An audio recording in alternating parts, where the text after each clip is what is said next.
De la sesión de hoy nos acompañan Belén Ulloa, analista senior de gestión de renta variable de Finamex, y Fernando Obregón, socio en Mauna Kea Holding. ¿Qué tal? Bienvenidos. Hola, Susana, buenas tardes.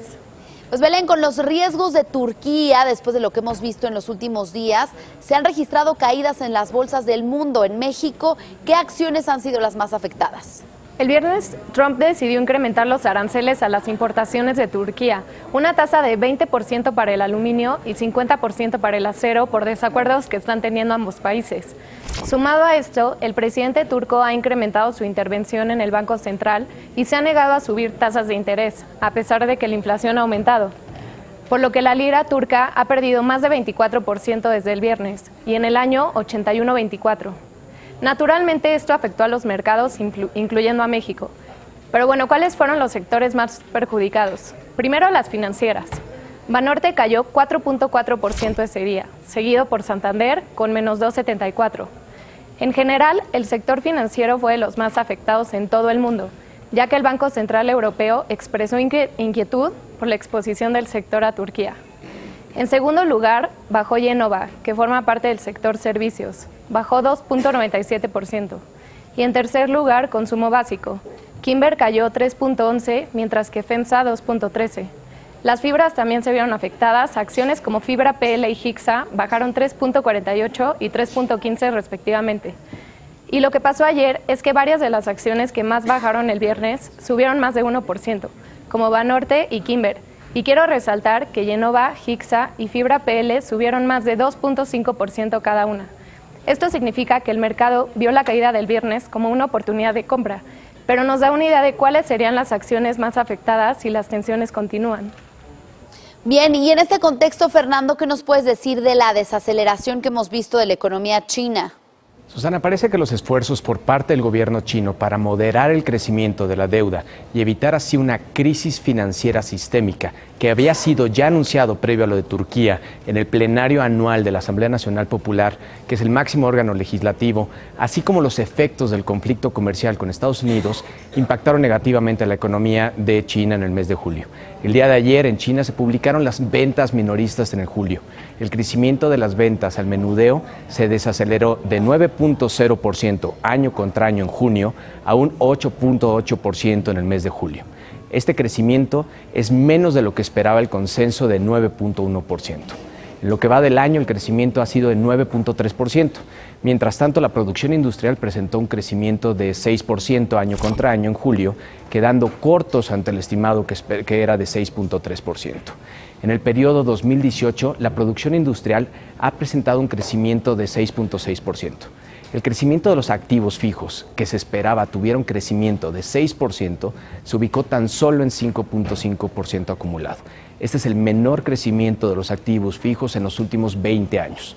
Continuando con el tema de crecimiento económico, el día de hoy se dio a conocer que el PIB de la zona euro creció 0.4% en el segundo trimestre de 2018, comparado al trimestre anterior y un esperado de 0.3%. Con respecto al mismo trimestre del año anterior, el crecimiento fue de 2.2%, y aun cuando fue mayor al 2.1% esperado, fue menor frente al 2.8% observado en el primer trimestre del 2018. El crecimiento de los principales países de la zona euro fue el siguiente, que fue España con 2.7%, Alemania con un 1.9% y Francia con el 1.7%. Bien, por otro lado, Belén, el 21 de septiembre es el rebalanceo del IPC. ¿Qué acciones se espera que entren y salgan de la muestra? Desde el año pasado cambiaron algunos de los requisitos para que las acciones puedan formar parte del índice. Uno de estos cambios para evitar que haya una rotación excesiva fue que si las acciones que forman parte del índice tienen un valor de capitalización flotante de 8,000 millones de pesos, se quedan en el índice. Otros de los requisitos que se piden son que las acciones tengan 100,000 millones de pesos mínimo en valor de capitalización de mercado flotante y al menos un factor de 10% de acciones flotantes.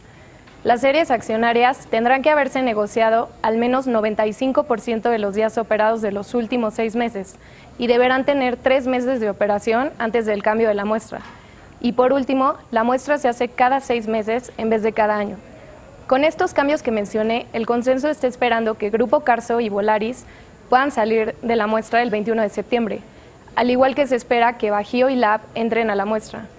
Además de las entradas y salidas, existen también cambios en el porcentaje que representa cada una de las acciones en el índice, por lo que se pueden esperar flujos de entrada y salida en las emisoras de acuerdo a los cambios en el peso. Bien, pues Fernando, finalmente en días pasados vimos una depreciación del peso frente al dólar ante la crisis en Turquía y conforme avanza la semana se va recuperando. ¿A qué se debe esto? Recordemos que el país turco está experimentando su peor crisis económica desde 2001. Los inversionistas están divididos entre aquellos que piensan que los problemas financieros se pudieran esparcir a otros mercados emergentes, como por ejemplo Argentina o Sudáfrica, aun cuando estos países no sean tan grandes. Históricamente han existido los famosos efectos como el efecto tequila, sin olvidar el asiático, o el efecto Volcker a inicios de los 80, que pueden incluir reacciones en cadena con implicaciones globales. El otro porcentaje de inversionistas ve el tema Turquía como un tema aislado, con una economía muy propia que le ha generado los problemas en los que se encuentra y no piensan que los conduzca a un problema más sistemático. No es una economía tan grande, pero sí pudiera entender un contagio a otros países que se han endeudado y que una subida en la tasa de interés norteamericana ocasione un apetito por activos de alto grado de inversión. Con ello un fortalecimiento del dólar provocándose más difícil pagar los compromisos que han sido firmados en esa moneda. Este efecto lo vimos en el peso mexicano, que tan solo el miércoles pasado, el 8 de agosto, gozaba de un tipo de cambio fix de 18.45 pesos por dólar y pasó a 19.18, teniendo una depreciación de casi un 4%. Esto sin tomar en cuenta las cotizaciones que llegó a tener por arriba de 19.30. Por el momento parece que los inversionistas están tomando las cosas con más calma y hoy vemos el tipo de cambio en 18.88, esperando noticias internas y también la renegociación del TLC, que insisto, lo traen prácticamente descontado de su aprobación. Existe el riesgo de que el país turco caiga en default ante la renuencia de las autoridades de aplicar las políticas económicas necesarias y ocasione un repunte en la aversión al riesgo, siendo Argentina, India, Sudáfrica, México y Brasil apenas algunas de las economías que se pudieran resentir si continúa este ambiente que es nocivo hacia los países emergentes. Pues gracias por su análisis, Belén Ulloa, analista senior de gestión de renta variable, y Fernando Obregón, socio de Mauna Kea Holding. Muy buenas tardes. Gracias, buenas tardes. Con esto hacemos una pausa y regresamos con más información a Ganadores y Perdedores.